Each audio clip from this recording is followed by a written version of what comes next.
Hello, welcome back to the Watford Way. This match reaction won't be too long, but I have just got back from Vicarage Road. A very sunny Vicarage Road. It's very pleasant weather today. What wasn't pleasant though was the second half of the match where Watford conceded 2 goals with Josh Coburn getting the winner. Kind of a looped header over Egil Selvik. And unfortunately, we lost 2-1 on the day to Alex Neil's Millwall team, who... Yeah, I felt, it was a weird game. It was a bizarre game of football, actually. And I think the correct thing for me to say was the classic cliche football saying. It was a game very much of 2 halves. In the first 45, I thought Watford were excellent, superb, some of the best football we've played at Vicarage Road this season. Really free-flowing, shots on goal. A goal header from a corner as well. Matty Pollock with that, which was really good to see. But in the second half, I don't know what it was and what happened, but I just felt as the players come out of the tunnel and got themselves ready to kick off, the body language looked slightly off. It looked like they felt they'd won the game already. And Millwall didn't really do any, big tactical change.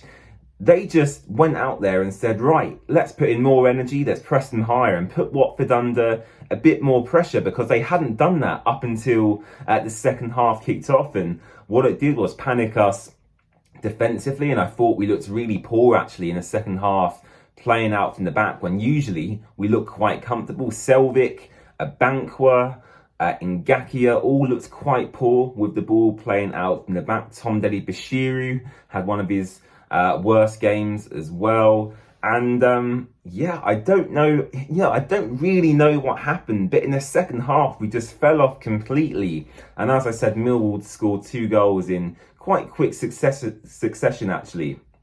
And I'm gutted. I really am gutted. Does this mean Watford are out of the playoff race? Of course, mathematically it does not. We are still very much in there.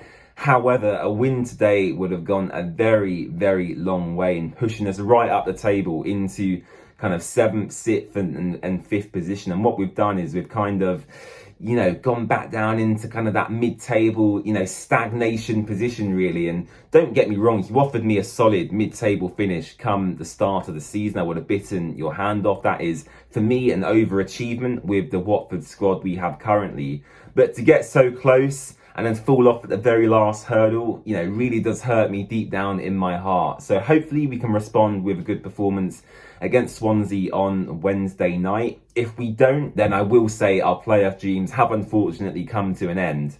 But yeah, gutted to lose to Millwall. Caleb Wiley, I have to mention, made his Watford debut today. The USA international on loan from Chelsea, a new left-back option to compete with Yasser Larouchi, and I thought he did relatively well when he come on. I mean, it's hard to judge a player, within about 30 minutes or so of game time, but I thought he looked quite solid. Physically, he looks like quite a unit as well, which is good to see, and he has a good bit of recovery pace as well.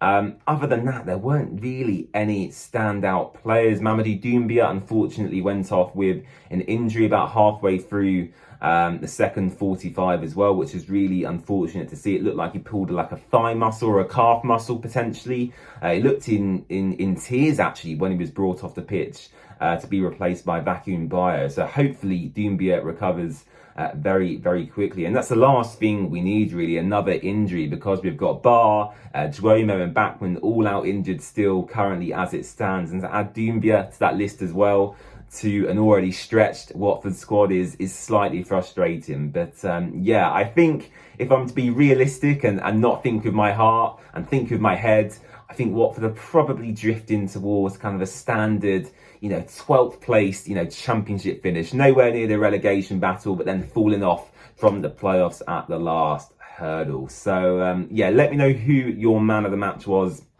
in the comment section down below. It was hard for me to choose one today, but defensively and as a leader on the pitch, I thought Matty Pollock was the man today. I sit in the upper Graham Taylor stand, which is quite a way away from the pitch. But even me sitting up there could hear the instructions Matty Pollock was giving his fellow teammates. He was getting really stuck into various challenges, aerial duels, and of course he scored the header to put Watford ahead in the first half. So Matty Pollock is my man of the match today. Let me know yours in the comment section down below. Don't forget to follow The Watford Way across all social platforms on Twitter, YouTube, Facebook, Instagram, and on TikTok. And we'll see you again very soon as we look ahead to another home tie against Swansea City on Wednesday evening. Enjoy the rest of your weekends, and bye-bye.